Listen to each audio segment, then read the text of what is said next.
So the whole parable of the sower is really a parable about hearing. What are you going to do? What am I going to do? What am I going to do with what I've studied for the last 3 or 4 weeks? Yay, for the last 18 weeks counting today. And this whole idea of true revival. You keep saying, I hear Christians say, oh, I'd love to see revival come. You really? Really?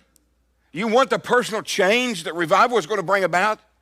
You want the painful things in your heart, that the truth of where you're at, where I'm at, where we're at as a church is going to say to you? Do you really want revival? Because when it comes, it's painful. During the First Great Awakening, Jonathan Edwards was preaching his message entitled Sinners in the Hands of an Angry God. And if you know anything about the history of Jonathan Edwards, he was terribly nearsighted. He read from a manuscript like this. Sermons back then were more like classroom lectures than they are sermons. There was absolutely not one speck of interest in entertainment. There was no music that was going to grab your heart.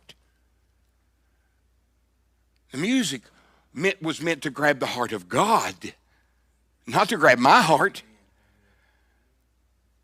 It wasn't going to try to wring emotion out of me by constantly repeating the same line over and over and over, getting me worked up into an emotional frenzy.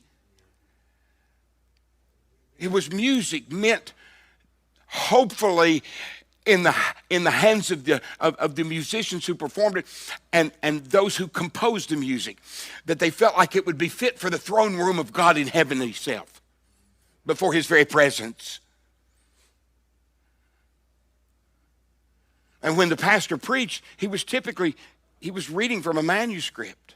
And he was reading this sermon, Sinners in the Hands of an Angry God. And the story goes that while he was sitting there, people were weeping. Christians were weeping in their seats. Some falling out into the aisles, not putting on a big show, but falling into the aisles to get down front to the altar, to pray, to seek God's forgiveness, and to repent. This is what revival brings, genuine revival.